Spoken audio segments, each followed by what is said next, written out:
A Revolução Francesa.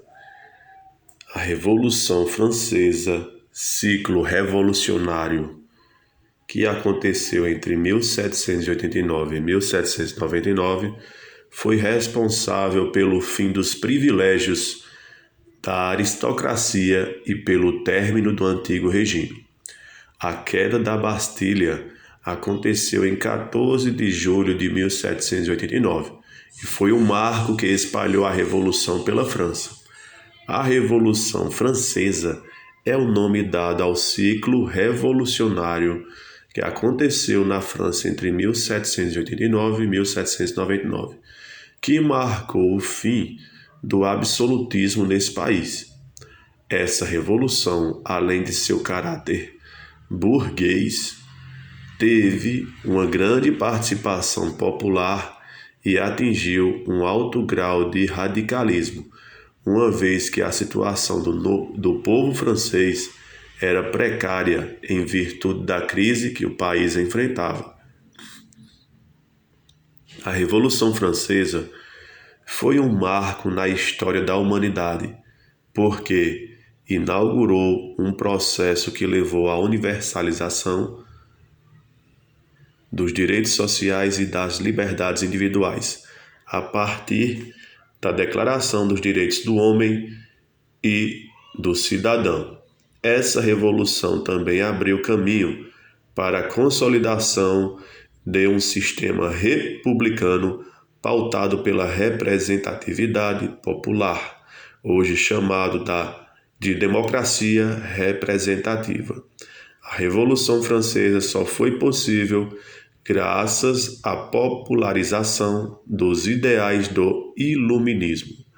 A respeito da importância da Revolução Francesa, o historiador Éric Hobsbawm afirma que as causas da Revolução Francesa foram as seguintes.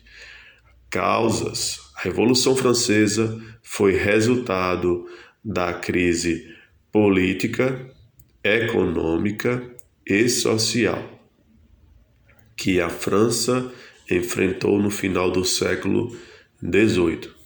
Essa crise marcou o fim da monarquia absolutista que existia na França há séculos e da antiga ordem de privilégios que constituía o antigo regime francês. Nessa época, a França era governada por Luís XVI e a sociedade era dividida em classes sociais, conhecidas como estados. Primeiro estado era o clero, segundo estado era nobreza e o terceiro estado era o povo, definição genérica que incorpora o restante da sociedade francesa. Organização social no antigo regime. Primeiro estado, clero, segundo estado, rei e nobreza, que era a classe, e o terceiro estado era o povo, restante da população que não possuía privilégios. A sociedade francesa era muito bem definida, um grupo que possuía uma série de privilégios em detrimento do restante do país. É importante observar que o terceiro estado era uma classe extremamente heterogênea, formada por grupos distintos como a burguesia e o campesinato. De toda forma, a sociedade francesa era marcada por uma desigualdade extrema, uma vez que nobreza e clero gozavam de privilégios, como a isenção de determinados tributos e o direito de cobrar impostos por suas terras. Essa desigualdade social era a raiz da crise enfrentada pela França no século XVIII. A França, nesse período, começou a sofrer as consequências de seu atraso econômico em relação às mudanças que estavam acontecendo no mundo em decorrência do avanço do capitalismo. As tentativas de reforma que haviam sido cogitadas na segunda metade do século XVIII fracassaram, porque a nobreza e clero impunham forte resistência a qualquer medida que resultasse na perda de seus privilégios. Além do atraso em relação ao avanço do capitalismo, principalmente em comparação com a Inglaterra, havia também os gastos elevados e desnecessários do governo nessa época. Um grande exemplo foi o envolvimento da França na Revolução Americana, o que causou grande impacto na economia francesa. O resultado foi crise econômica duríssima que impactou diretamente as relações sociais, pois a nobreza intensificou a exploração sobre o povo, principalmente sobre o campesinato e a classe média francesa. Isso aconteceu em decorrência da ocupação de cargos governamentais pela nobreza. Até então, esses cargos eram destinados à classe média e do aumento dos impostos cobrados dos camponeses. Esse aumento de tributos foi extremamente pesado, pois grande parte dos camponeses não possuíam terras. Assim foram obrigados a ceder uma parcela cada vez maior de sua renda, o que era utilizado basicamente para a própria subsistência. Dessa forma, a situação do campesinato dos 20 anos que antecederam a Revolução Francesa agravou-se consideravelmente. Segundo o historiador Hobsbawm, o Estado francês gastava cerca de 20% a mais do que deveria, usava 50% de seu orçamento para pagar dívidas e a inflação crescia rapidamente. Tamanha crise econômica demandava reformas, mas, como mencionado, nobreza e clero não estavam dispostos a abrir mão de seus privilégios. Em 1788, as colheitas na França haviam sido ruins, o que ameaçou consideravelmente o custo de vida tanto no campo quanto nas cidades. Logo, em 1789, a França já se encontrava em estado avançado de convulsão social. O efeito disso foi a crise instalada neste momento. Empurrou as pessoas para a rebelião e para o banditismo. Para contornar esse cenário, os Estados Gerais foram convocados. Os Estados Gerais eram uma espécie de assembleia que surgiu na França medieval e que era convocada em momentos de crise. A última convocação havia sido feita em 1614. O povo francês via nessa assembleia uma forma de obter soluções para a situação do país. Para entender essa esperança popular, é importante saber como os Estados Gerais funcionavam. Os Estados Gerais reuniam representantes dos 3 estados que formavam a sociedade francesa. As soluções debatidas nesse conselho eram determinadas a partir da votação, que era realizada por Estado e não por indivíduo. Sendo assim, nobreza e clero sempre se uniam para derrotar o terceiro Estado. O grande problema é que, naquele momento, os representantes do terceiro Estado começaram a exigir que o voto fosse individual, o que possibilitaria que as propostas da burguesia, grupo que representava o povo no conselho, fossem aprovadas. A proposição do terceiro Estado por voto individual foi rejeitada, o que o motivou a criar uma Assembleia Nacional Constituinte. Todo esse contexto fez com que o povo colocasse suas esperanças nos representantes do terceiro Estado. Assim, o apoio popular foi a chave do sucesso das ações da Assembleia Nacional Constituinte. A população, já insatisfeita, enfureceu-se quando o rei mostrou-se contrário à Constituição que estava sendo elaborada e ordenou o fechamento da Constituinte. Assim, em 14 de julho de 1789, a população parisiense, conhecida como sans-culottes, rebelou-se e atacou a Bastilha, prisão para onde eram enviados os opositores do absolutismo francês e símbolo do antigo regime. Então, Bastilha era a prisão para onde eram enviados os opositores do absolutismo francês e símbolo do antigo regime. Então, a população parisiense atacou essa prisão chamada Bastilha. Os sans-culottes, que era a população parisiense. A queda da Bastilha, nome pelo qual ficou conhecida a tomada da prisão pela população parisiense, marcou o início da Revolução Francesa e espalhou o fervor revolucionário pelo país. Etapas da Revolução Francesa. A partir da queda da Bastilha, o processo revolucionário francês estendeu-se por 10 anos e só foi finalizado com o golpe de 18 de Brumário, organizado por Napoleão Bonaparte.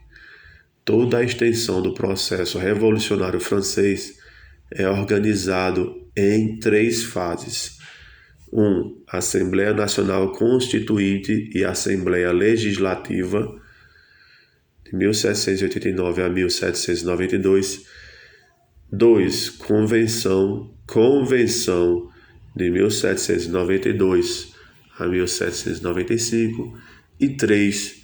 Diretório. 3 fases da extensão do processo revolucionário francês. 3 fases: Assembleia Nacional Constituinte e Assembleia Legislativa, Convenção e Diretório. Assembleia Constituinte e Assembleia Legislativa. Em 4 de agosto de 1789, os representantes da Assembleia Nacional Constituinte aboliram os privilégios feudais na França. Esse é o período inicial da Revolução Francesa. Corresponde aos anos em que os constituintes redigiram uma Constituição para a França e ao período da Assembleia Legislativa. Como mencionado, a queda da Bastilha fez com que se espalhasse o processo revolucionário por todo o país. Os camponeses, temerosos de que a aristocracia reagisse e deixasse-os sem alimentos, partiram para o ataque.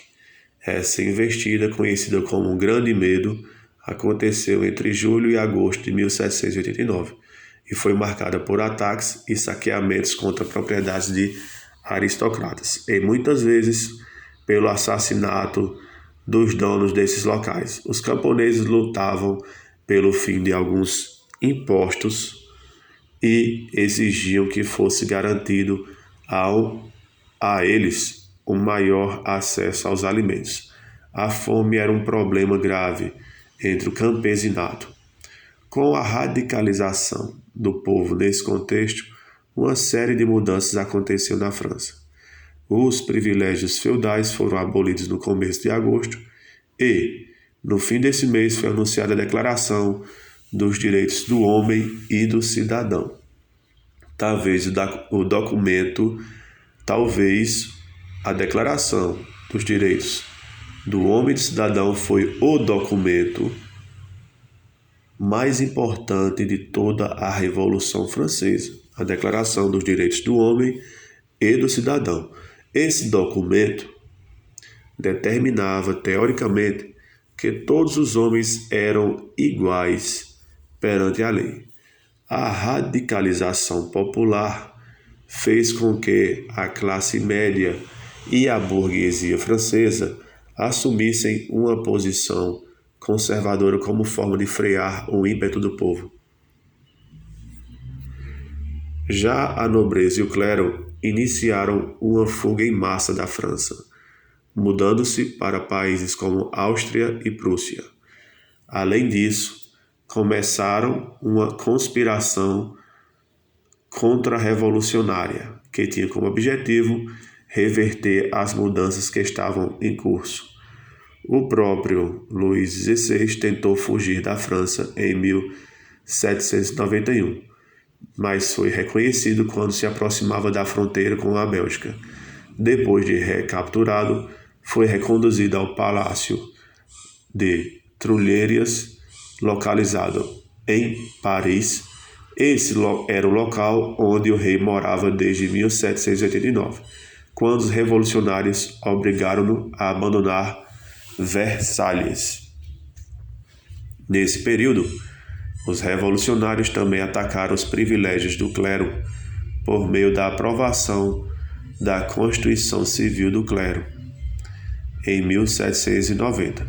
Essa medida tentou subjugar a Igreja Francesa à autoridade do Estado e contribuiu largamente para que o clero francês aderisse ao esforço contra-revolucionário.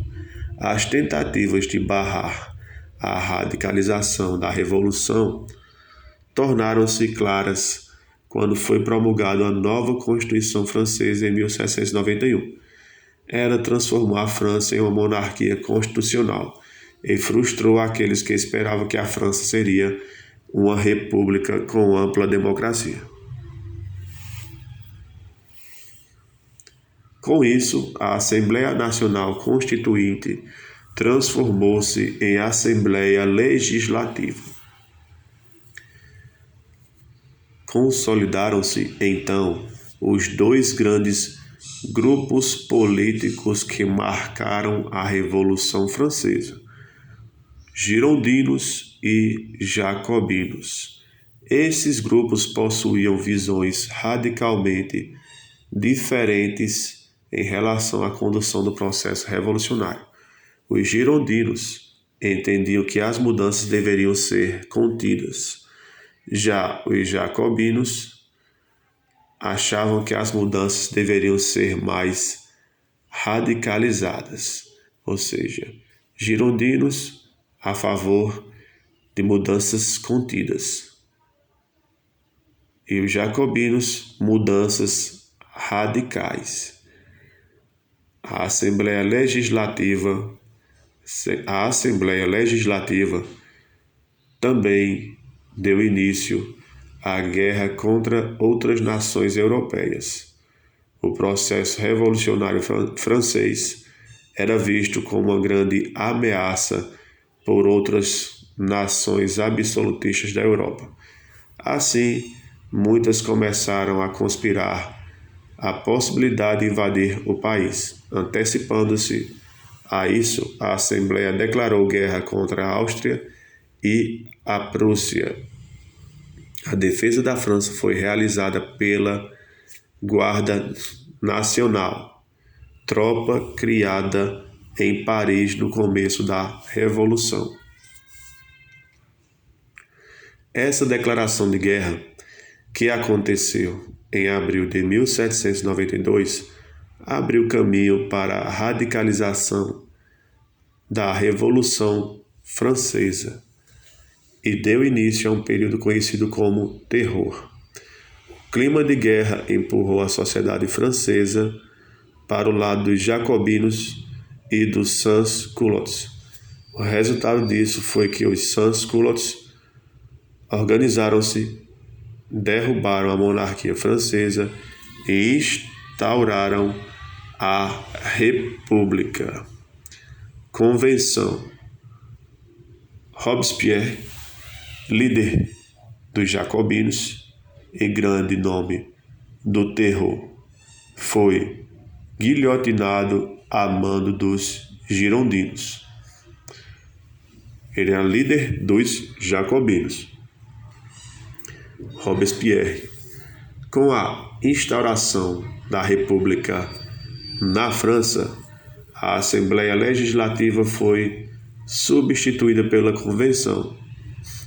A Convenção substituiu a Assembleia Legislativa, inaugurada em 1792, a Convenção. Os membros da convenção foram determinados por sufrágio universal masculino. Com isso, Luís XVI deixou de ser o rei da França. E um novo debate surgiu: a execução do rei. Enquanto os girondinos exigiam que Luís XVI fosse exilado, os jacobinos exigiam sua execução. O destino do rei foi selado quando foram descobertas evidências que associavam-no ao esforço contra-revolucionário realizado no exterior. Assim, o rei foi executado em janeiro de 1793. O regicídio inaugurou o período do terror, no qual jacobinos, liderados por Robespierre, radicalizaram a revolução na tentativa de impor uma ampla agenda reformista no país. Apesar de a convenção ser a instituição mais importante do país, os jacobinos impuseram seus ideais por meio do Comitê de Salvação Pública. A República, liderada por jacobinos, ficou marcada por conseguir estabilizar a situação do país e colocar a guerra e as massas populares sob controle. Apesar disso, a guerra agravou-se depois da execução do rei, porque os países absolutistas alarmaram-se com o regicídio cometido pelos jacobinos. Outra marca jacobina era a perseguição a todos os seus opositores. Com a lei dos suspeitos, os jacobinos começaram a perseguir todos aqueles que eram considerados inimigos da revolução.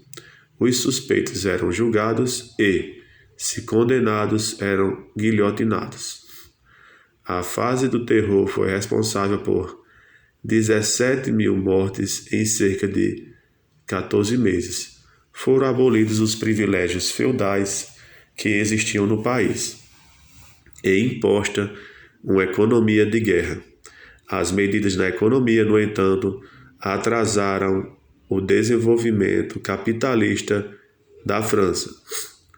A atuação dos jacobinos gerou, naturalmente, uma reação dos grupos conservadores, representados pelos girondinos. Essa articulação contou com o apoio da alta burguesia francesa e resultou num golpe conhecido como Reação Thermidoriana, que aconteceu em 1794.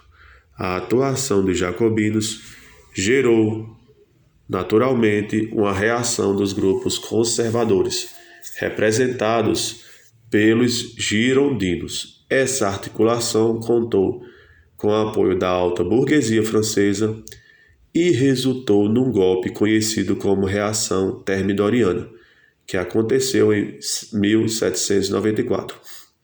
A partir dessa data, os girondinos tomaram uma série de medidas que reverteram as decisões jacobinas. Em 1795, a convenção foi substituída pelo Diretório.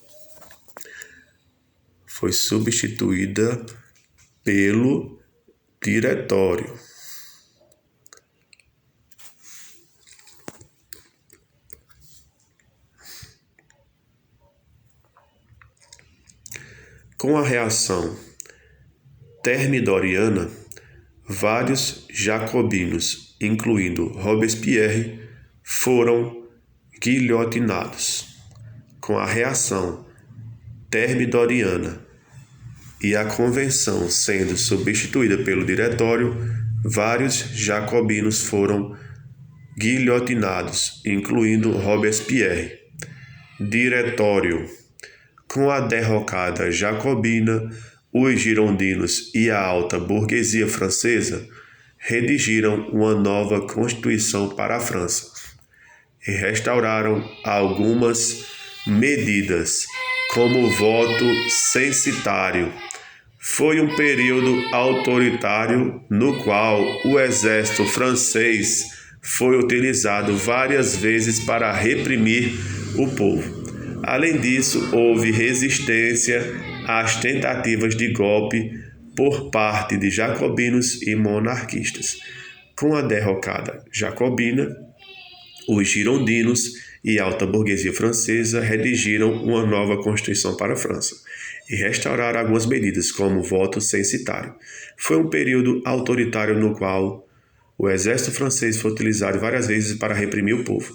Além disso, houve resistência às tentativas de golpe por parte de jacobinos e monarquistas, nessa época do Diretório. A instabilidade que a França vivia fez com que a burguesia francesa defendesse esse autoritarismo, pois as massas estavam insatisfeitas, a economia estava ruim e a guerra ameaçava o país. Por isso, passaram a defender a implantação de uma ditadura no país sob o governo de uma figura forte, autoritária. Dessa forma, nasceu o apoio a Napoleão Bonaparte, general famoso por liderar os exércitos franceses na luta contra as coalizões internacionais. Então, na época do Diretório, nasceu o apoio a Napoleão Bonaparte, general famoso por liderar os exércitos franceses na luta contra as coalizões internacionais. O resultado disso foi a organização de um golpe por Napoleão, que, em 1799, tomou o poder da França em um evento conhecido como o golpe do 18 de Brumário. Iniciou-se, então, o período napoleônico. Consequências: os 10 anos da Revolução Francesa geraram diversas consequências para a França e para o mundo.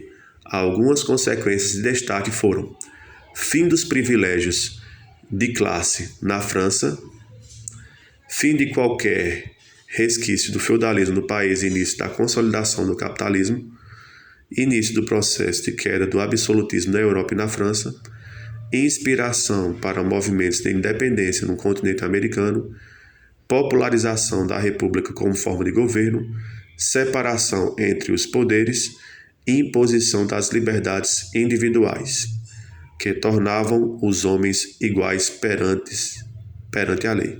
Imposição das liberdades individuais, que tornavam os homens iguais perante a lei.